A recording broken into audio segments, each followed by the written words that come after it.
My CEO wife said she was working late, but I saw her at his hotel.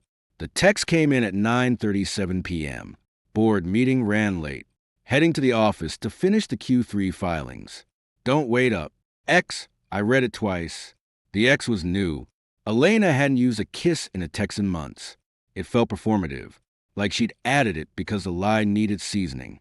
I was sitting in the living room of our Tribeca loft. The TV muted. A half-finished bourbon on the coffee table. The city lights outside the floor-to-ceiling windows looked like a circuit board. Cold, efficient, exactly like her lately. I picked up her asthma inhaler. She called me, frantic, at 7:15 from a car, saying she'd left it on the kitchen counter. It was stupid, forgetting something that kept you alive. But Elena had been running on fumes for 3 months. Since Virion Dynamics announced the early results for their Alzheimer's drug, Veritas, she'd been a ghost in our apartment, CEO of a biotech giant, Times 100 most influential, and apparently, someone who couldn't remember her own medical necessities. I should have just couriered it, but I was tired of being the guy who stayed home, tired of the silence. So I grabbed the inhaler, threw on a jacket, and headed downtown. The drive from Tribeca to Chelsea should take 20 minutes.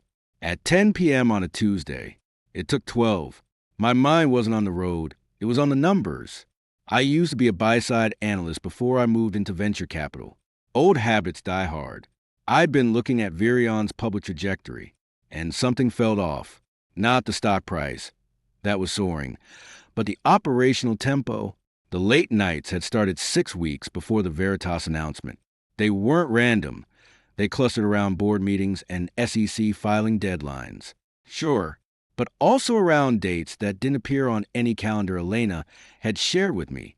I pulled up outside the Virion headquarters on 10th Avenue. It's a glass monolith, all sharp angles and blue-tinted windows. The lobby was dark. I parked illegally, got out, and walked to the revolving door. Inside, the security desk was occupied by Ray, an ex-cop Elena had hired personally 2 years ago after a minor protest by some animal rights activists. Ray, I said, holding up the inhaler. Elena, forget this. Again, he looked up from a tablet, his face impassive. Mr. Whitaker, she's not here. I can see the lights are off. I said, keeping my tone light. Is she in the server room or the executive suite? Ray shifted in his chair. He was a big guy, built like a linebacker, and he had that specific loyalty that came with a 6-figure security contract. She left about an hour ago. Sir, an hour ago? I checked my watch. 10:08 p.m. Her text said she was just heading to the office now. Ray didn't blink. Left at 9:05. Took a town car. Black sedan. He paused, then added, almost reluctantly, she didn't look like she was heading to work. Mr. Whitaker. No briefcase. Just a coat. My throat tightened. Did Marcus go with her? CFO Hale? Yeah, he was with her. They left together. I stared at him. Elena and Marcus. Together. After a board meeting. Without briefcases. My wife, who claimed she was about to bury herself in spreadsheets, was leaving the office with her CFO an hour before she told me she was even arriving. Thanks. Ray, I managed. I turned and walked back to my car, the inhaler digging into my palm. I sat behind the wheel, the engine ticking over, and opened the Lyft app on my phone. We shared a business account for convenience. And while Elena usually expensed through the company card, sometimes she used a shared family plan for personal trips to avoid paper trails. I scrolled back through the ride history. There it was, 8:47 p.m., a ride from Virion HQ to the Beekman Hotel, located in the financial district. The fare was $38. $50 charged my Amex Centurion card. The timing was wrong. If she left at 9:05, why was there a ride logged at 8:47? Unless the log was from Marcus's phone, synced through the shared account settings. Or she'd ordered it before Ray noticed. I closed the app and opened my texts. I wanted to call her. I wanted to hear her lie in real time. But I didn't. Instead, I typed out a response to her earlier message. Got your text. Left the inhaler with Ray. Drive safe. Love you. I hit send. Then I pulled out of the loading zone and pointed the car south toward the financial district. I wasn't thinking about catching her cheating. I was thinking about the Q3 filings.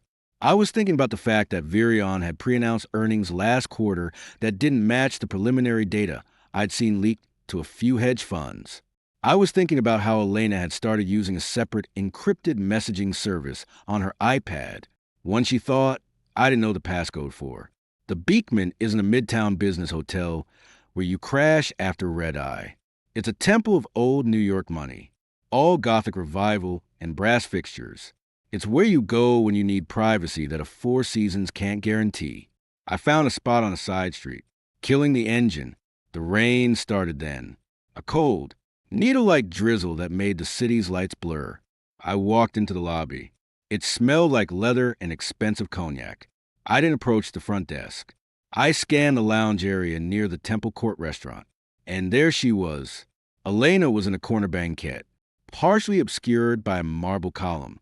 She wasn't wearing her usual power suit. She had on a silk blouse and a skirt I didn't recognize. It wasn't from her closet in Tribeca. Across from her sat Marcus Hale. He was leaning back, one arm draped over the leather seat, a tumbler of amber liquid in his other hand. They weren't touching. They weren't kissing. They were talking. But the proximity was intimate. The way Elena's foot was angled toward his under the table. The way Marcus's thumb stroked the rim of his glass in a slow, rhythmic pattern that matched the cadence of her nodding head. I stayed in the shadows near the concierge desk, my heart hammering against my ribs. I pulled out my phone and zoomed in. The camera clicked softly. I took 3 shots. In one, Marcus slid a manila folder across the table. Elena glanced around before opening it, her eyes scanning the contents with a speed that spoke of practiced urgency. She looked relieved, not guilty. Relieved. I watched as Marcus reached out and brushed a strand of hair away from her face. It was a gesture of ownership, not passion. Elena didn't pull away. She leaned into it for a fraction of a second, then went back to the folder. I lowered the phone. The bourbon I drunk earlier turned sour in my stomach. This wasn't just an affair. An affair would involve stolen weekends and whispered apologies. This was logistics. This was a meeting. The folder. The timing. The location. This was about Virion. This was about the numbers that didn't add up. I backed out of the lobby, careful not to catch the eye of the doorman. I walked back to my car and sat in the driver's seat, the rain now drumming loudly on the roof. I looked at the photo again. Elena's face was clear under the soft lighting. She looked tired, yes, but also focused. The same look she had when she was closing a deal in the boardroom. I dialed her number. It rang once, twice, 3 times, then voicemail. Hey, it's Elena. Leave a message. I hung up. I didn't leave a message. I started the car and drove home. The streets were slick, the traffic lights bleeding red and green onto the asphalt. I thought about the inhaler still in my pocket. I thought about the text I'd sent saying love you. I thought about the offshore accounts I'd stumbled upon while helping her organize her tax documents last year, accounts she claimed were for strategic RD reserves in the Caymans. By the time I got back to the loft, it was after 11:30 p.m. I put the inhaler back on the kitchen counter, exactly where she'd left it. I poured myself another drink, this time without the ice, and sat in the dark. My phone buzzed. A new text from Elena. Thanks for the inhaler.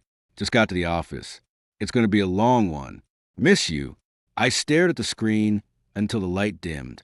Miss you, while she was at a hotel bar with Marcus Hale, reviewing documents that looked like they could burn the company to the ground. I didn't respond. I opened my laptop and pulled up the encrypted folder I'd started 2 weeks ago. Inside were screenshots of wire transfers, emails with BCC'd addresses I didn't recognize, and a list of shell companies registered in the British Virgin Islands.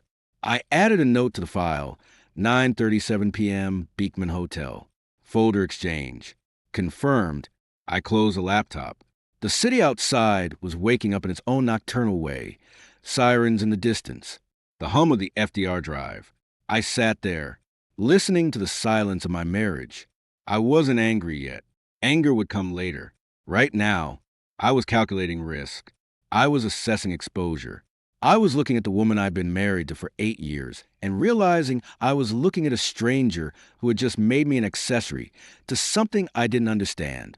The doorknob to the bedroom turned. I expected her to walk in, smelling of rain and hotel soap, but she didn't. The door stayed shut. She was still out there, playing a game I hadn't realized we were playing. And for the first time since I met her, I was scared of what her next move would be. I finished the bourbon. The glass was heavy in my hand. I thought about the photo on my phone. I thought about the X at the end of her text. It wasn't a kiss. It was a signature. It was the mark of a woman who knew she was being watched and didn't care anymore. I stood up, my legs unsteady, and walked to the window. The lights of One World Trade glittered in the rain. Somewhere down there, Elena was finishing her drink with Marcus. Somewhere down there, the truth about Virion Dynamics was being folded into a manila envelope and hidden in a hotel suite. I went to the bedroom and lay down on top of the covers, still fully dressed. I didn't sleep. I just listened to the sound of the city and waited for the sun to come up, knowing that when it did, nothing in my life would look the same. The next morning, I woke up at 5:30 a.m., my mouth dry, my eyes gritty. Elena still wasn't home. I made coffee, black, and stood by the window, watching the joggers and delivery trucks take over the streets. At 6:15 a.m., I heard the key in the lock. She walked in, looking like she'd been through a war. Her hair was slightly disheveled. Her makeup from the day before was smudged, but her eyes were clear and alert. She dropped her purse by the door and kicked off her heels. "Morning," she said, her voice hoarse. "Morning." I replied, keeping my tone neutral. "Long night? You have no idea." She walked into the kitchen, poured herself a cup of coffee, and leaned against the counter. She looked at me, really looked at me, for the first time in weeks. "Did you get my texts?" "I got them." I said, "I left the inhaler with Ray." She frowned, taking a sip. "Ray said you stopped by around 10. "Yeah, had to drop it off." I paused, watching her reaction. Place was dark. "Ray said you left at 9. Elena didn't miss a beat. She set the coffee cup down and walked toward me, reaching out to touch my arm. Her hand was cold. "Jason, the board meeting was a disaster. We had to move locations last minute because of a leak. Marcus and I went to the Beekman to use their private conference room. No signal, no interruptions. I texted you from there, but my phone died right after. I must have sent that last text on autopilot. It was a good lie, detailed, plausible. The Beekman had private rooms. The leak explained the change of venue. The dead phone explained the lack of follow-up. But I'd seen the folder. I'd seen the way Marcus touched her hair. 9 o'clock? I asked, pushing gently. That seems early for a board meeting that runs late. We started at 4. "Jason, it was a marathon," she sighed, rubbing her temples. "Look, I know this is hard. I know I've been absent, but Veritas is going to change everything.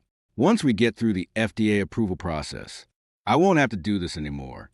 She stepped closer, her forehead resting against my shoulder. It was a familiar gesture, one that usually melted my resolve. Today, it felt like a tactical maneuver. "I'm sorry about the inhaler," she murmured, "and I'm sorry I worried you." I put my arms around her, feeling the tension in her shoulders. "It's okay. I lied. Just next time, maybe call, even if it's just to say you're switching hotels." She stiffened almost imperceptibly. "Hotels?" "The Beekman." I clarified, pulling back to look at her. "You said you were at the office, but Ray said you left at 9. Then I saw the lift charge to Beekman. Just connect the dots. Babe, her eyes narrowed, the exhaustion giving way to something sharper. "You tracked my lift? It's a shared account." "Elena, I wasn't tracking you. I was trying to bring you your medicine." I kept my voice calm, reasonable. "The victim, the concerned husband. I just want to make sure you're safe. That's all."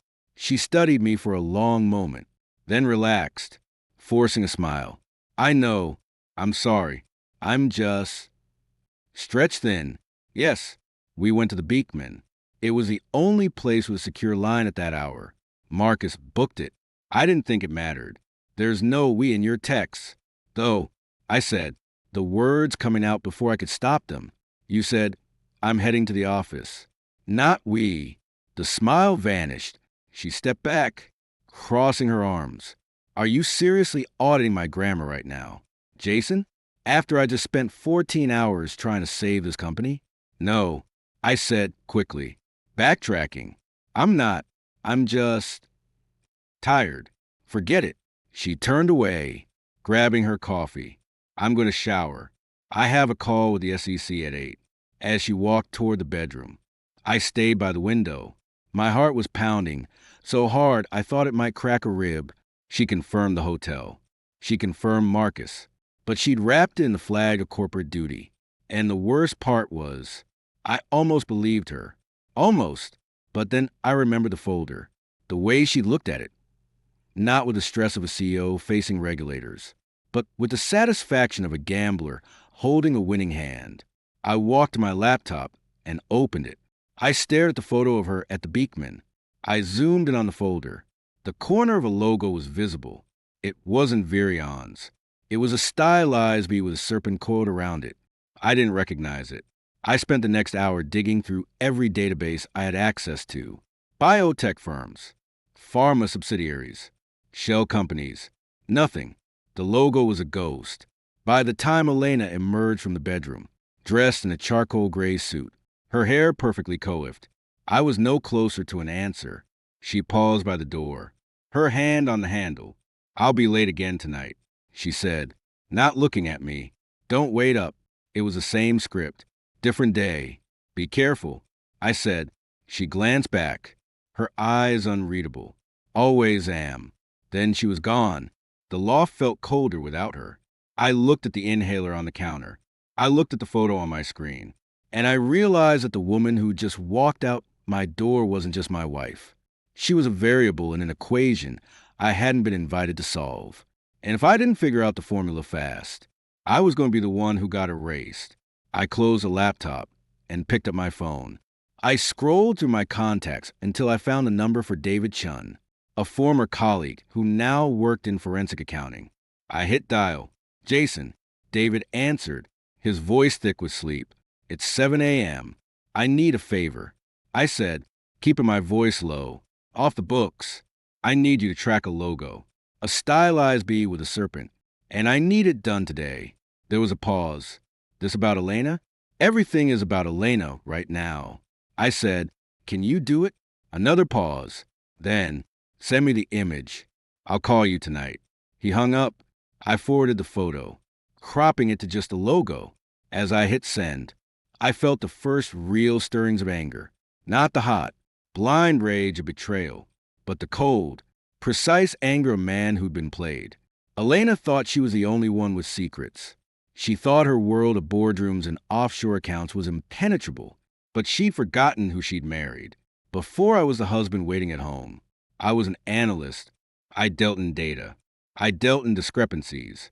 And Elena Whitaker had just become the biggest discrepancy in my life.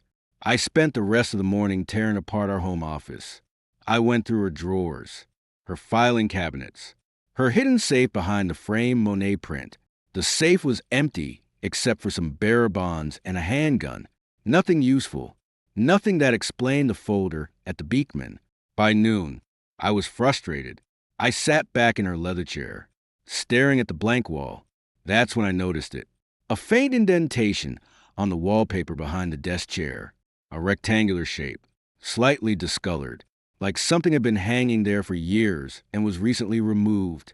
I got up and ran my fingers over the spot. It was cool to the touch. I looked at the desk. There were no nail holes, no dust outlines. Whatever had been there was taken down carefully. Recently, I pulled out my phone and scrolled back through photos from the past year. I found one from Elena's birthday party in February. A group shot of her and the Virion executive team. Behind them, on that wall, was a framed certificate. The B logo was visible in the corner. It was an award, or a license, something official. I zoomed in, but the resolution was too low to read the text. I sent the screenshot to David with a quick message. What is this? His reply came 5 minutes later. That's the Blackwood Institute. Private research facility. Shut down in 19 after a federal investigation. Why is Elena Whitaker hanging their certificate? My blood ran cold. The Blackwood Institute. I remembered the scandal. Unethical human trials. Patients dying. A cover-up that went all the way to Geneva. And Elena had a certificate from them hanging in her office until a few days ago. I looked at the photo from the Beekman again. The folder. The logo. The Blackwood Institute's bee with the serpent. Elena wasn't just having an affair with her CFO. She was resurrecting a ghost. And if David was right, and Blackwood was involved, then Veritas wasn't just a breakthrough drug. It was a cover-up. I stood up, my hands shaking. I had to talk to her. I had to confront her. But as I reached for my phone, it rang. It was David. Jason, he said, his voice urgent. Don't ask any more questions about Blackwood. I just got a hit on their current assets. They're operating under a new name. Virion Dynamics? I asked, already knowing the answer. Worse, David whispered. They're operating as Virion's primary research partner, the Boston site. Elena Whitaker isn't saving the company. Jason, she's hiding the bodies. The line went dead. I stared at the phone. Outside, a siren wailed, getting closer. I thought about Elena's text. Don't wait up. I thought about the folder at the Beekman. I thought about the patients who died at Blackwood. I wasn't just a witness to infidelity anymore. I was standing in the middle of a crime scene, and my wife was the architect. I deleted David's messages. I wiped the history on my laptop. I didn't know who to trust, but I knew one thing for certain. Elena Whitaker had made a mistake last night. She let me see her, and I wasn't going to look away. I spent the afternoon preparing. I moved money into a separate account. I contacted a lawyer I hadn't used since my prenup. I packed a bag, not because I was leaving, but because I had a feeling I wouldn't be welcome in my own home much longer. At 6 p.m., the door opened. Elena walked in, looking exhausted but triumphant. She saw the bag by the door and raised an eyebrow. Going somewhere? She asked, her tone deceptively casual. Just reorganizing. I said, walking toward her. Rough day at the office? She smiled. A thin, brittle thing. The SEC call went well. We're on track for Q3. That's good, I said, stopping a few feet away. I saw David Chin today. He mentioned something interesting about the Blackwood Institute. Ever heard of them? Her smile didn't falter, but her eyes went flat. David Chen? Your old analyst friend? What would he know about my business? More than you think. I said. He recognized the logo from a photo I sent him. The one from the Beekman. Blackwood. Elena? Really? For a second, the mask slipped. I saw a flicker of fear, quickly replaced by cold fury. She stepped toward me, her voice dropping to a whisper. You don't know what you're talking about. Jason, I know enough. I said, I know you're using Blackwood's research to prop up Veritas. I know Marcus is helping you hide the debt. And I know that whatever was in that folder last night isn't going to stay hidden for long. She laughed, a sharp, humorless sound. You always were so eager to play detective, but you're out of your depth. This isn't a spreadsheet. Jason, this is survival. Survival for who? I asked, because from where I'm standing, it looks like survival for you and Marcus, at the cost of everyone else. She reached out, her hand gripping my wrist, her nails digging into my skin. Listen to me very carefully. You will not contact David Chin again. You will not ask about Blackwood. You will not mention the Beekman to anyone. Do you understand me? I looked down at her hand, the hand that had held mine through 8 years of marriage, the hand that was now threatening me. I pulled my wrist free. I understand, I said quietly. I understand that you've forgotten who I am. I'm not just your husband.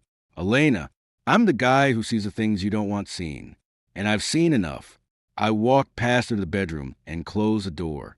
I heard her move around the loft, the clink of glass, the rustle of papers. Then, the front door slammed. I didn't move. I sat on the edge of the bed, my heart racing. Idée pushed here. I'd show my hand. And in doing so, I confirmed her suspicions. I was no longer a passive observer. I was a threat. I picked up my phone and dialed David's number again. It went straight to voicemail. I tried his office. Same result. I looked at the clock. 7 p.m. Elena had been gone for an hour. Probably back to the Beekman. Back to Marcus. Back to the lie. I opened my laptop and started writing. Every detail. Every text. Every photo. Every discrepancy.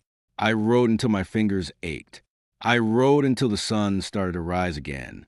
And as the first light of dawn hit the windows, I realized that the man who'd gone to the Beekman 2 nights ago was gone. In his place was someone harder. Someone who understood that love wasn't going to save me. Only the truth would, and I was going to find it, even if it burned everything down. I didn't sleep. I couldn't. The loft felt like a vacuum. Every creak of the floorboards amplified in the silence. At 6 a.m., I gave up on the idea of rest and moved to the kitchen island. Opening my laptop, Elena's warning echoed in my head. You'll not contact Davidson again. But fear had never been a good reason to stop digging. It was, however, a damn good reason to be careful. I fired up a secure VPN and accessed the shared cloud storage Elena and I used for household expenses. She thought I only looked at the bills. She was wrong. Buried in a folder labeled Q3 board materials. Confidential were scanned copies of wire transfers. I started cross-referencing the routing numbers with the FDIC database. By 7:30 a.m., I had a headache and a spreadsheet that didn't make sense. $12 million had moved out of Virion's primary operating account in late July, right before the Veritas pronouncement. The money went to a shell company in the Caymans, Branson Peak Holdings Limited. The signatory wasn't Elena, it was Marcus. But the email chain authorizing the transfer included a digital signature from Elena's private key. My secure line buzzed. Unknown number. I picked up. Jason Whitaker. It's David Chun. Don't say my name. Listen. His voice was a low rasp, like he was speaking through a vent. Blackwood isn't just a defunct institute. It's a network. They rebranded as Ethelred Research 2 years ago. They're operating out of a facility in Boston. And Elena is listed as a special consultant on their internal charter. How deep are they in bed with Virion? Deep enough that if Veritas fails its Phase 3 trials, Virion doesn't just go bankrupt. They face RICO charges. The FDA has been investigating Blackwood for 3 years. Elena is using Virion's success to launder Blackwood's credibility. I leaned forward, my knuckles white on the edge of the table. And Marcus? Marcus is the money man. He's the one moving the cash to keep the lights on in Boston. But here's the kicker. There's a second set of books. I found a reference in a leaked SEC comment letter. Virion's reported our D-spend is inflated by about 40%. That gap? It's going to Branson Peak. To fund Blackwood. To fund the cover-up. David corrected. Patients died in those trials. Jason, if the FDA connects Veritas to Blackwood's methods, it's not just fines. It's prison. The front door clicked. I froze. Elena was back. Early. I have to go. I whispered. Jason, David said urgently, if she asks about me, deny everything. She's got people watching her comms. Use a burner. I ended the call and closed the laptop just as Elena walked into the kitchen. She was in yesterday's suit. Her hair pulled into a severe bun. Her eyes shadowed but sharp. She didn't look surprised to see me awake. She looked resigned. You're up early, she said, moving to the coffee maker. Couldn't sleep. I replied, keeping my tone flat. You? Same. She poured a cup, her back to me. We need to talk about last night. I'd like that. She turned, leaning against the counter. You mentioned David Chun. I did. Why? Because I saw a logo. Elena, in the folder at the Beekman. It wasn't Virion's. I asked a friend to identify it. That's all. That's all? She set her mug down with a sharp clink. Jason, David Chun is a forensic accountant with a history of selling information to short sellers. You brought a vulture into my business. Your business. I said, standing up, involve a logo from a company that killed people. So forgive me if I'm not thrilled about your special consulting gig. Her expression didn't change, but her posture stiffened. You went through my files. I saw the transfers to Branson Peak. Silence, the kind that hums with static. Elena's gaze locked onto mine. And for a second, I saw the woman I married, the one who used to argue about books and politics. Not body counts and shell companies. Then it was gone, replaced by the CEO. $12 million. I pressed July 22nd to the Caymans. Marcus signed off. You authorized it. What's it for? Contingency funding, she said, for the Boston site. Contingency for what? Paying off families? Destroying records? Maintaining operational integrity. She snapped. Do you have any idea what's at stake? Veritas isn't just a drug. It's a lifeline for millions. If the FDA stalls us over ancient history with Blackwood, people die. Real people, not statistics. People already died. Elena, at Blackwood, and you're using Virion to hide it. I'm using Virion to fix it, she said, her voice rising. Marcus and I didn't create this mess. We inherited it, but we're the only ones willing to clean it up. If I don't move that money, the Boston site gets shut down. The trials collapse, and Veritas never sees the light of day. So you're laundering. I said, you're taking investor money, pension funds, mutual funds, and diverting it to a criminal enterprise. That's not fixing it. That's fraud. She laughed. A cold, bitter sound. Fraud? I'm saving a company that employs 4,000 people. I'm delivering a cure that will redefine neuroscience. And you're worried about gap compliance? I'm worried about you going to prison. Then stop helping them. She shouted. Stop digging. Stop talking to David Chun. Delete whatever you have. Walk away from this. Jason, now, before you can't. I stared at her. The threat was implicit, but it was there. Walk away, or I'll make sure you can't. Is that a promise? Elena? Or a threat? It's a fact, she said quietly. The SEC is already asking questions about Q3. They're looking at Marcus. If they start looking at me, I'll drag you down with me. You're on the board of 2 Virion subsidiaries. Your name is on the audit committee minutes. You approve the RD budget. If I fall, you fall. I didn't approve $12 million in off-books transfers to the Caymans. You approved the budget that created the surplus that funded those transfers. She countered. Plausible deniability only works if you don't know about the crime. Jason, and now you do. The air left the room. She was right. I'd seen the signature. I'd asked the questions. I was officially an accessory after the fact. The weight of it settled on my shoulders like lead. So what now? I asked, my voice hoarse. We just pretend? We have breakfast while the FBI builds a case against us? Now, she said, picking up her coffee. You go back to being Jason Whitaker, venture capitalist. You attend your board meetings. You smile for the cameras. And you forget you ever saw that folder. In 6 months, Veritas gets approved. The stock triples. We pay back the money. The Boston site closes quietly. And everyone walks away rich and free. And if the FDA finds out, they won't, she said. Marcus is handling the paper trail. I'm handling the science. All you have to do is nothing. I looked at her, really looked at her, the woman who used to cry at documentaries about refugees, now calmly outlining a conspiracy that could ruin thousands of lives. I didn't recognize her. I need some air. I said, don't do anything stupid. She called after me as I headed for the door. I didn't answer. I took the elevator down to the garage, got into my car, and just drove. I ended up in Brooklyn. Sitting outside a diner I used to frequent before Elena and I got married. I bought a burner phone at a bodega and called the only person I trusted who wasn't already compromised. Sarah Vance picked up on the second ring. She was a detective in the NYPD's Financial Crimes Task Force. And we dated briefly in grad school before she decided I was too Wall Street for her tastes. Whitaker, she said, her tone guarded. You're not calling to catch up. I need a meeting. Off the record.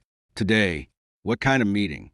The kind where I tell you that Virion Dynamics is running a multi-million-dollar slush fund for a blacklisted research firm, and my wife is the one signing the checks. Silence. Then, where are you? Brooklyn, Grand Army Plaza. Give me an hour. She hung up. I sat there, watching the traffic circle. My hands were shaking. I'd just crossed a line. I'd gone from suspicious husband to whistleblower. There was no going back. By the time Sarah arrived, I'd composed myself. We sat in her unmarked sedan, the heater on full blast. She looked older than I remembered, lines around her eyes, a hardness to her jaw that hadn't been there 10 years ago. Start talking, she said. I laid it out. The Beekman, the folder, Branson Peak, Blackwood, the Boston site, David Chen's findings, Elena's threats, everything. Sarah listened without interrupting, her fingers tapping the steering wheel. When I finished, she exhaled slowly. You're in deep. Jason, I know. Elena Whitaker is a goddamn icon. If you come at her without ironclad proof, she'll shred you, and I mean legally, financially, and reputationally. I have the wire records, the email chains, the photo of the folder.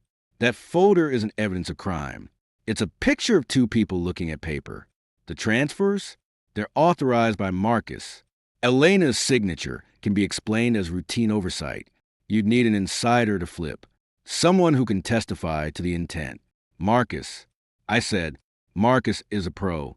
He's not flipping unless he's already under indictment. She turned to look at me. Why are you doing this? Is it the affair or the fraud? It's the fact that she lied to my face while she was burying me in the same hole she's digging for herself. I said, and it's the fact that people died. Sarah, and she's using a miracle drug to erase the bodies. Sarah nodded. Processing. Here's the deal. I can't open a case based on a husband hunch and a blurry photo, but I can start asking quiet questions about Branson Peak. If I find a link to Blackwood, I can get a subpoena for Virion's records. But you have to stay clean. No more contacting Chen. No more snooping. You breathe a word of this to Elena, and I walk. Understood? Understood. And Jason? She started the engine. Get a lawyer. A real one. Not your buddy from the golf club. Someone who handles white-collar crime. Because if I'm right, Elena's already lawyered up to the teeth. And when this blows, she's going to throw you under the bus to save herself. I watched her drive away, then walked to a nearby park and sat on a bench. The sun was out, but it felt cold. I pulled out my regular phone and saw 3 missed calls from Elena. A text followed. Where are you? We need to finish our conversation. And Jason, don't make me send Marcus to find you. I deleted the text. Then I took out the burner and dialed the number of the one attorney in New York who specialized in taking down CEOs from the inside. Lydia Morse. I'd met her once at a bar association dinner. She was ruthless, discreet, and famously expensive. She answered on the first ring. Morse. Lydia. Jason Whitaker. I need to retain you. Full confidentiality. Cash retainer. Tell me it's messy, she said, a hint of amusement in her voice. It's catastrophic. I replied, my wife is the CEO of Virion Dynamics, and I think she's about to commit murder. Financially speaking, even better. Come to my office at noon. And Jason, bring everything, even the things you think don't matter. I hung up and looked at the skyline. Somewhere in that glass and steel maze, Elena was orchestrating a lie that could topple a company and kill a cure, and I was about to help tear it down. I walked back to my car, my reflection in the window, looking like a stranger. I didn't feel like a hero. I felt like a man who'd finally realized the person sleeping next to him was a stranger with a loaded gun. As I started the engine, my regular phone buzzed again. A news alert from the Wall Street Journal. Breaking. Virion Dynamics announces early FDA breakthrough therapy designation for Alzheimer's drug Veritas. Stock surges 18% in pre-market trading. Elena had won the morning, but the war had just started, and I was done waiting up. Lydia Morse didn't believe in small talk.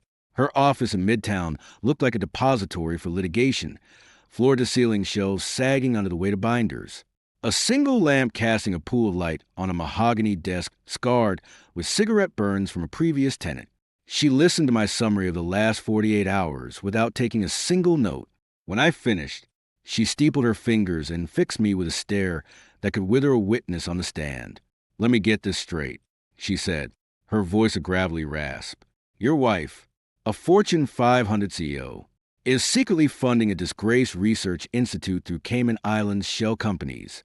And you have a blurry photo of a folder and some bank transfer records your wife authorized under the auspices of running a publicly traded company.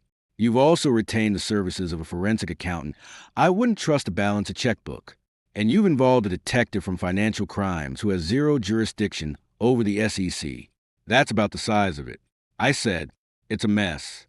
Jason, it's a goddamn catastrophe." She leaned back, the leather chair groaning in protest. "Elena Whitaker has an army of Ivy League lawyers and a PR firm that can sell ice to Eskimos. You're a venture capitalist with a bruised ego and a burner phone. What's your play here?" "I want to survive." I said, "I want the truth out, and I want her to pay for what she's done. Survival is easy. Truth is relative. Payment requires leverage." She reached into a drawer and pulled out a thumb drive. I ran a conflict check. "I'm clear to represent you, but we do this my way. No more David Chens. No more Detective Ancest, unless I'm in the room. You're now a client, not a vigilante. Understand?" I nodded. "Good. Here's the problem. The money trail you found, it's clean on the surface. Branson Peak is a legitimate consulting firm on paper. Marcus Hale knows how to dot I's and cross his T's. Elena's signature on the transfers is her job, without an admission of fraudulent intent. It's just aggressive accounting. What about Blackwood? The Boston site? That's the weak link. If we can prove Virion is actively using Blackwood facilities or personnel, we have a material misrepresentation to the FDA and the investors. But we need proof, not just whispers from a guy who's currently in hiding. I can get proof." I said, "Elena mentioned the Boston site during our fight. She said the money was to keep it operational. If I can get inside, absolutely not." Lydia cut me off. "You go near that facility.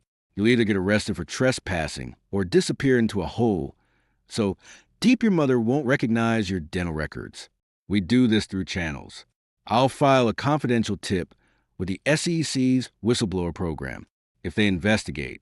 Elena's house of cards collapses.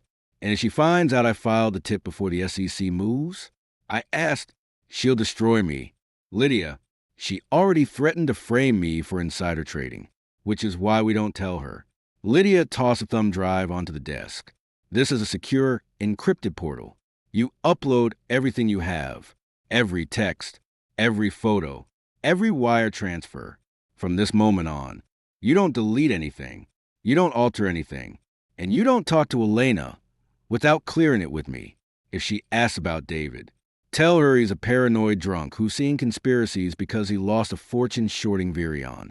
If she asks about Boston, play dumb. You're a loving husband whose worry his wife is working too hard. Got it?" I picked up the thumb drive. It felt heavier than it should. "Got it. One more thing," she said as I stood to leave. "Elena is hosting the annual Virion Gala at the Met next week. It's a required appearance for you. Wear the fucking tux.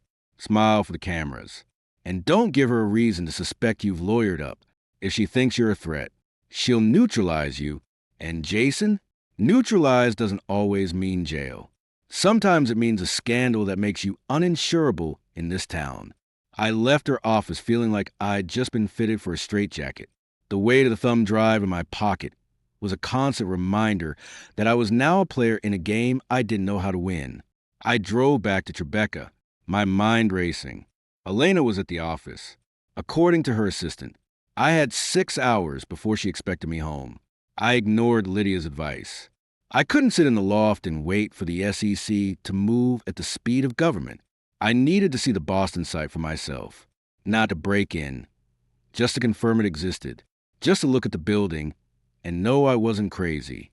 I booked a flight to Boston on my corporate card. Nothing unusual there. I had portfolio companies in Kendall Square and caught the 4 p.m. shuttle. On the plane, I stare at the clouds and rehearse my cover story. I was scouting lab space for a new biotech fund. It was plausible. It was boring. It was exactly what a man like me would do on a Thursday evening. Logan Airport was a blur of rental car shuttles and bad coffee. I picked up a nondescript sedan and programmed the GPS for an industrial park in Watertown, the address David Chun had mentioned before he vanished. The sun was setting by the time I crossed the Charles River. The facility was exactly what I expected, a low-slung concrete building with tinted windows, surrounded by a chain-link fence topped with razor wire. A sign near the gate read Ethelred Research, private property, no trespassing, no video and logos, no indication of a clinical trial site, just a fortress. I parked 100 yards down the road and watched the entrance. At 7:30 p.m., a black Suburban with Massachusetts plates pulled up to the gate. The driver didn't get out. The gate simply opened, as if triggered by a transponder. I snapped a photo of the plate with my burner phone. The SUV disappeared inside. 10 minutes later, it reemerged in the passenger seat. Illuminated by the dashboard lights was Marcus Hale. My pulse hammered. Marcus in Boston on a Thursday night, visiting a facility that didn't officially exist. It wasn't proof of fraud, but it was proof of a secret. I followed him at a safe distance. I trailed the Suburban back toward the city. It didn't go to a hotel. It didn't go to a restaurant. It pulled into the underground garage of a luxury condo tower on Commonwealth Avenue. I circled the block, noting the address. Marcus lived in Manhattan. Why was he staying in Boston? I found a parking spot and walked back to the building. It was high-end, but not a hotel. A doorman stood sentinel. I couldn't exactly walk in and ask for Marcus. I retreated to a coffee shop across the street and settled in for a stakeout. At 9 p.m., my regular phone buzzed. "Elena, where are you?" Her voice was clipped. "All business. Boston," I said, keeping my tone neutral. "Scoping out lab space for Atlas Ventures. Remember? I mentioned it this morning." A pause. "You didn't mention it." "I thought I did. Must have been when you were rushing out." "Everything okay?" "Fine. Just checking in. Marcus is in Boston, too. Some bullshit with the local health board. Stay away from him. Jason, he's not in the mood for your questions." "Noted," I said. "Late night?" "Always. Don't wait up." She hung up. I looked at the burner phone. The photo of Marcus's plate was grainy, but it was a start. I uploaded it to the secure portal Lydia had given me, adding a note: Marcus Hale, CFO Virion, at Ethelred Research, Watertown, Ma, 10/12, 7:32 p.m. I spent the next hour watching the condo tower. No sign of Marcus leaving. No sign of anyone visiting. Just a silent, expensive building full of secrets. At 10:30 p.m., I got a text from an unknown number. It was Lydia. "Get back to NYC. Now, Elena just filed a change of beneficiary on your life insurance. She's doubling the policy, and she's listed your frequent travel to high-risk areas as the rationale. She's setting the stage for an accident. Jason, move." I stared at the screen, a cold sweat breaking out on my neck. Doubling the policy. High-risk travel. She was creating a narrative where my death wouldn't just be tragic. It would be predictable. A venture capitalist, overworked, traveling to sketchy industrial parks, suffers a fatal car accident. The perfect cover. I didn't hesitate. I abandoned the stakeout, returned the rental car, and caught the last flight back to LaGuardia. On the plane, I didn't sleep. I stared at the darkness outside the window and thought about the life insurance policy. It was worth $5 million. Enough to make my death look like a motive, not a loss.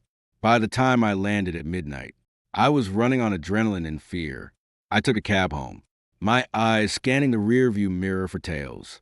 The loft was dark when I entered. Elena was asleep in the bedroom, or pretending to be. I didn't check. I went straight to my home office, locked the door, and powered up my laptop. I logged into the insurance portal. Lydia was right. The policy had been updated today. The new beneficiary was Elena. The coverage amount had doubled. And in the reason for increase field, Elena had written, spouses' increased travel to unregulated research sites poses elevated mortality risk. She'd put it in writing. She created a paper trail for my murder. I printed the page, my hands trembling. I added it to the growing file I was building. Then I called Lydia on the burner. She picked up on the first ring. Talk to me. She's doubling down. I whispered, life insurance. 5 million. She's saying I'm a risk because of my travel. She's building the excuse. Lydia. She's panicking. Lydia said, her voice sharp. Panic people make mistakes, but they also get desperate. You need to leave the loft tonight. I can't. If I run, she wins. She'll report me missing, and I'll be a fugitive. Then you stay. But you're on a clock. I'm filing the SEC tip tomorrow morning. First thing, once that's in motion, Elena's going to know someone talked. And the only person who knows enough to talk is sitting in her living room. I'll be careful. Careful isn't enough. You need a weapon. Jason, not a gun, a fact. Something she can't explain away. Find it, or you're not going to survive the week. I hung up and sat in the dark. The glow of the monitor, the only light. I thought about the Boston site, about Marcus, about the folder at the Beekman. I thought about the life insurance policy and the cold calculation behind it. Elena wasn't just protecting a secret anymore. She was protecting herself. And I was the loose and she was methodically cutting. I opened my laptop and began drafting a timeline. Every text, every transfer, every lie. I needed to find a one thread that would unravel her. I worked until the sun came up, the city waking outside my window. When Elena emerged from the bedroom at 7 a.m., I was in the kitchen, making coffee, looking like a man who'd spent a quiet night at home. You're up early, she said, eyeing me over a coffee mug. Couldn't sleep. I replied, thinking about the gala next week. Need to get my tux altered. She studied me for a long moment, her eyes searching for cracks. I held her gaze, my face a mask of indifference. About last night, she said, her tone softening just enough to be believable. I was harsh. The pressure's getting to me. The insurance thing, it's just a precaution. With you traveling so much, I need to know you're covered. I get it, I said. Just try not to make me sound like a death wish in the paperwork. Okay? She smiled, a thin, practiced curve of her lips. Deal. As she turned to leave for the office, I felt a chill run down my spine. She was a master of the pivot, turning a death threat into an act of marital concern. But I'd seen the paperwork. I'd seen the words. Unregulated research sites. Elevated mortality risk. I wasn't just a husband. I was a liability. And liabilities, as Elena had taught me over the last 8 years, were meant to be managed or eliminated. I finished my coffee and went back to the office. I opened a secure portal and stared at the timeline. Somewhere in the last 72 hours, I'd gone from a man who loved his wife to a man who was documenting her path to prison. The transition was complete. The war had begun, and I was done waiting up. The knock wasn't a knock. It was a battering ram wrapped in a polite NYPD echo. 6:17 a.m. I was still in my home office, slumped over the keyboard, the glow of the monitor painting my face blue. Elena had left an hour ago for pre-gala media interviews. I hadn't slept. I'd been chasing a ghost through Virion's public filings, looking for the thread that connected Branson Peak to the Boston site. I opened the door to a wall of Navy suits and Kevlar vests. FBI. The lead agent flashed a badge I didn't bother reading. Jason Whitaker? Yes. Federal Bureau of Investigation. We have a warrant for your arrest for securities fraud, insider trading, and obstruction of justice. You have the right to remain silent. I didn't hear the rest. The words blurred into a dull roar. Securities fraud, insider trading. Elena hadn't just threatened me. She'd framed me. I looked past the agent. Out the window. A black sedan was parked at the curb, its tinted windows reflecting the morning sun. I knew who was inside. They cuffed me, plastic zip ties had bit into my wrists, and led me through the loft. One agent methodically bagged my laptops, my phones, even the burner I'd hidden in the false bottom of my desk drawer. Another agent handed me a copy of the arrest warrant. The charging document was a masterpiece of fiction. It alleged that I'd used privileged information about Veritas's impending FDA designation to execute a complex options trading scheme, netting me $4, $2 million in illicit profits. The evidence? Emails from my account authorizing trades, bank records showing deposits to an offshore account in the Caymans, Branson Peak Holdings. They paraded me through the lobby. The doorman, Carlos, wouldn't meet my eye. Outside, the morning commute continued. Oblivious, they shoved me into an unmarked Crown Victoria. As the door slammed shut, I saw her, Elena, standing on the corner, talking on her phone, a scarf tied artfully around her neck despite the warm October air. She glanced at the car, her expression unreadable, then turned away. She didn't blink. She didn't wave. She just kept walking. The perfect picture of a betrayed wife whose husband had been caught stealing from their empire. At the Federal Plaza, the process was a blur of fingerprints, mugshots, and the humiliating rasp of a standard-issue jumpsuit. The holding cell smelled like antiseptic and stale sweat. I sat on a concrete bench, my back against the cold wall, and tried to breathe. The reality of it hit me in waves. I was a felon. My name was being splashed across Bloomberg terminals. My career was ash, and Elena was free, orchestrating the narrative from her corner office. My court-appointed lawyer showed up 2 hours later, a nervous kid named Patel who looked like he'd rather be anywhere else. He slid a manila folder across the scarred metal table. Mr. Whitaker, this is significant. The U.S. Attorney's office is moving aggressively. They've frozen all your assets. The SEC has filed a parallel civil action. Your bail is set at $2 million. Cash or bond. $2 million? I laughed. A dry, broken sound. I don't have $2 million. Elena froze our accounts this morning. Patel winced. That's problematic. Mrs. Whitaker's legal team has indicated she'll post bail on your behalf, contingent on strict house arrest and electronic monitoring. I stared at him. Elena was bailing me out. Of course she was. She needed me in the loft, a contained, monitored asset, not in a jail cell where I might start talking to prosecutors. She was controlling the variables. She's framing me. I said, my voice raw. Every piece of evidence they have, the emails, the bank transfers, it's her work. She used my credentials. She set up the account in my name.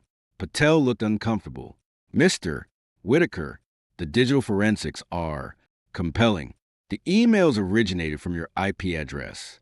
The trades were placed on your brokerage account. Mrs. Whitaker has provided a sworn affidavit stating she had no knowledge of your activities and is profoundly shocked and disappointed by your alleged betrayal of the company. Of course she is. I muttered, get me Lydia Morse. Now, it took 3 calls and a threat to fire him, but Patel finally reached Lydia. She arrived an hour later, her presence sucking the oxygen out of the dingy interview room. She didn't waste time on pleasantries. Talk, she said, sliding into the chair opposite me. I laid it out. The Beekman, the Blackwood logo, the Boston site, the life insurance, the SEC tip I'd filed through her portal. Everything. Lydia listened, her face a stone mask. When I finished, she leaned back, exhaling slowly. God damn it. Jason, she whispered, you actually did it. You broke the one rule I gave you. I didn't tell Elena. I told the SEC. Through your portal. The portal isn't magic. Elena's got people inside the SEC. Someone tipped her legal team the second the whistleblower complaint hit the system. She's moved faster than I anticipated. She's using your confession to the SEC as the basis for her criminal referral to the FBI. She's saying you were embezzling to fund your own offshore ventures, and when she discovered it, you tried to destroy Virion by fabricating a Blackwood connection. They'll find the money. Branson Peak. It leads back to Marcus. Marcus is cooperating. Lydia said, her voice flat. He met with the U.S. attorney this morning. He's claiming you forced him to authorize the transfers under threat of physical violence. He's got emails forged. I assume where you threaten him. He's painting you as a violent, unstable spouse who resented Elena's success and decided to burn it all down. I felt the floor drop out from under me. He's lying. He's surviving. And right now, survival is the only currency that matters. She tapped a manicured nail on the table. Here's the situation. Elena wants you out on bail. Not because she loves you, because she wants you where she can see you.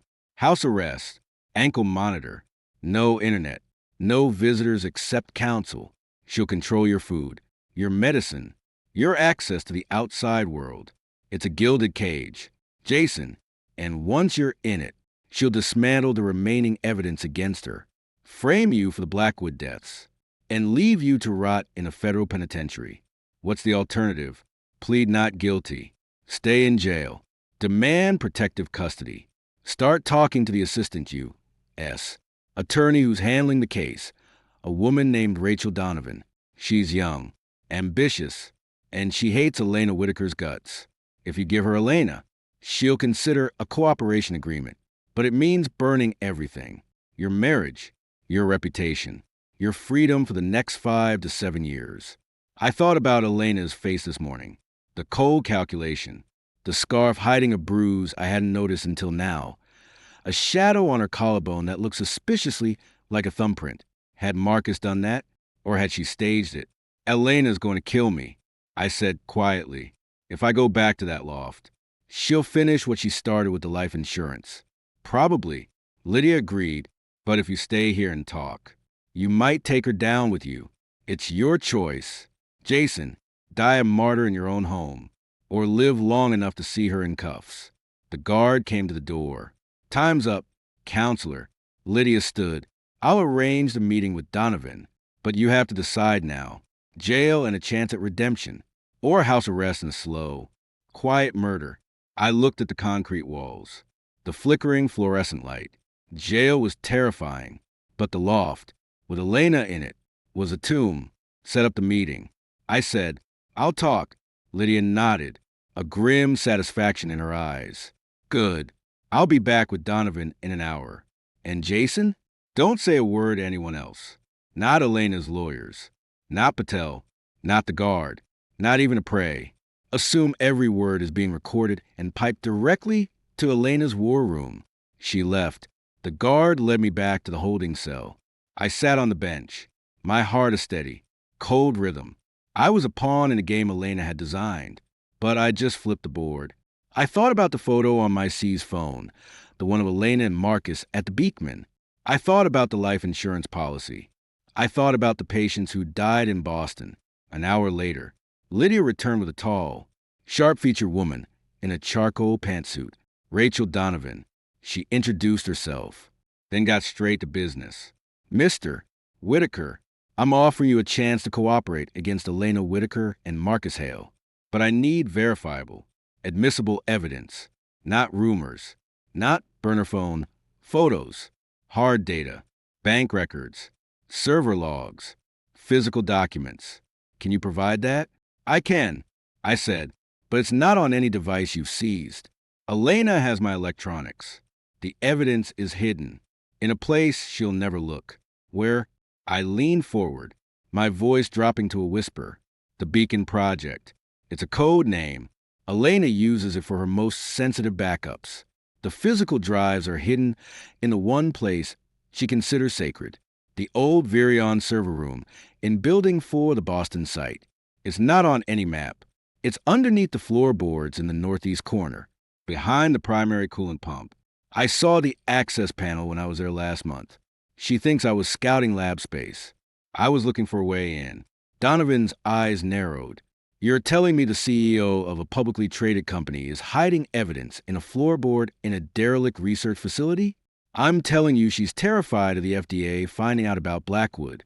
She'll burn the world to keep that secret. And right now, I'm just kindling. Donovan looked at Lydia, who gave a nearly imperceptible nod. We'll verify your claims. Mr. Whitaker, if the evidence is there, we'll discuss a proffer agreement. If it's not, she let the implication hang. If it's not, I'm already dead. I finished. They left. I was alone again, but the cell didn't feel as cold. I'd given them the key. Whether they used it to unlock Elena's prison or mine remained to be seen. But for the first time in days, I felt a sliver of control. I wasn't just waiting up for Elena anymore. I was waiting for the knock that would take her down. The ankle monitor itched like a son of a bitch. It was the only thing the court let me keep after they seized everything else. Elena had posted my bail, all 2 million of it, through a third-party insurer, ensuring I was electronically tethered to the Upper East Side apartment of a concerned colleague instead of the Tribeca loft. She thought she'd won. She thought I was neutralized, a caged animal awaiting her signal to be put down. She was wrong. The morning of the shareholder meeting, I woke up at 5 a.m. I had no internet, no phone besides a landline monitored by pretrial services, and no access to my brokerage accounts. But I had the one thing Elena couldn't buy or forge, the truth and the FBI's tacit protection. Rachel Donovan had come through. The night before, AUS, Marshall had delivered a single sheet of paper to my temporary residence. It was a subpoena, ordering me to appear at the Virion Dynamics Q3 shareholder meeting and produce any and all documents related to the financial irregularities of Branson Peak Holdings Limited. It wasn't just a subpoena. It was a shield. At 8 a.m., a black SUV with government plates pulled up. 2 marshals escorted me into a nondescript sedan. We drove in silence to the Javits Center. The fall air was crisp, smelling of diesel and river water. Today, Elena was unveiling the Veritas commercialization roadmap. It was supposed to be her coronation. Instead, it was going to be her execution. The marshals led me through a service entrance, bypassing the throng of reporters and analysts already camped outside. The main hall was a hive of activity, camera crews, Virion-branded banners, and rows of plush seating filled with the people whose pensions and portfolios were tied to Elena's lies.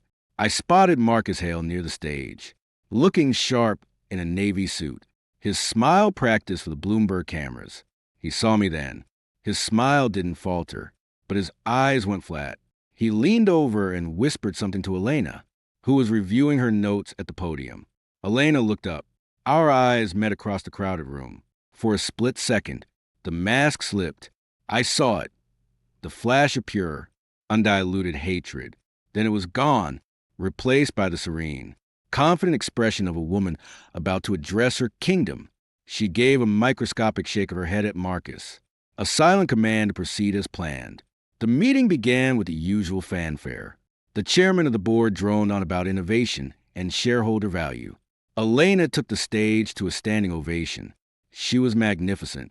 She spoke about Veritas saving millions from the ravages of Alzheimer's, about Virion's commitment to ethical research, about the bright future ahead. She didn't mention the SEC investigation. She didn't mention my arrest. To the world, I was a troubled spouse she was supporting through a difficult time, and with the FDA's full backing. Elena concluded, her voice resonating through the hall. We are not just changing the treatment of neurodegenerative disease. We are redefining what it means to heal. Thank you. The applause was thunderous. She stepped back from the podium, accepting a glass of water, ready for the QA. That was my cue. I stood up from my seat in the back row. The marshals didn't stop me. I walked down the center aisle, my ankle monitor clicking softly against the polished concrete. The clacking of my shoes silenced the room. Every head turned. Cameras swiveled. Elena's hand tightened on her water glass, her knuckles white.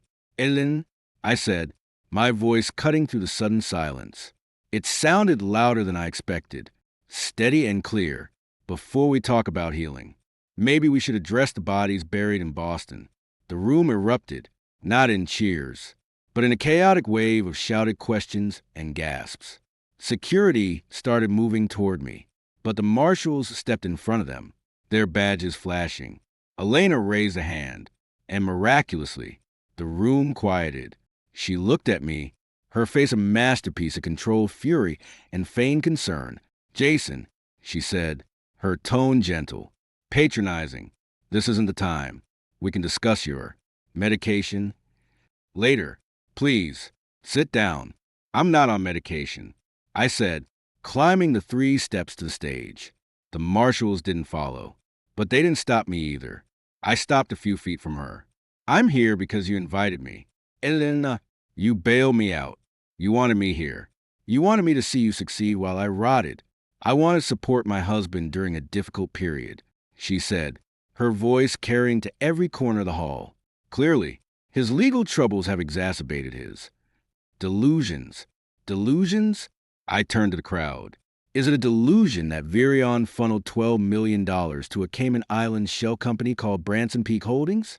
Is it a delusion that Branson Peak is owned by the Blackwood Institute, the same organization banned from human trials for causing patient deaths? Is it a delusion that Marcus Hale authorized those transfers while Elena Whitaker provided the digital signatures? Marcus stepped forward, his face purpling. This is outrageous. Mr. Whitaker is a criminal facing serious charges. His claims are pathetic lies of a man desperate to avoid prison. He's not lying.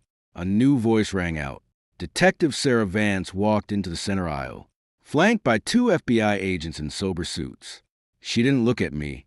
She looked at Elena and Marcus. Elena Whitaker. Marcus Hale, you are under arrest for conspiracy to commit securities fraud, obstruction of justice, and manslaughter in connection with the illegal clinical trials conducted at the Boston site, formerly known as the Blackwood Institute. The room exploded. Flashes popped. Reporters screamed questions. Elena didn't move. She stood rooted to the spot, staring at Sarah Vance, then at me. The hatred in her eyes was absolute, a physical force. Jason, she whispered, the word laced with venom. You'll burn for this. No, I said, leaning in close enough that only she could hear. I already did. For 8 years. Now it's your turn. Sarah Vance approached the stage, her hand hovering near her sidearm. Elena Whitaker, turn around. Elena didn't resist. She didn't cry. She didn't plead. She simply turned, her movements precise, and allowed Sarah to cuff her. As Sarah led her toward the exit, Elena looked back at Marcus, who was being similarly restrained by the FBI agents. Their eyes met in a final, silent exchange. Goodbye. Good luck. We failed. At the exit, Elena paused. She looked over her shoulder at the stunned shareholders, at the cameras capturing her downfall, and finally, at me.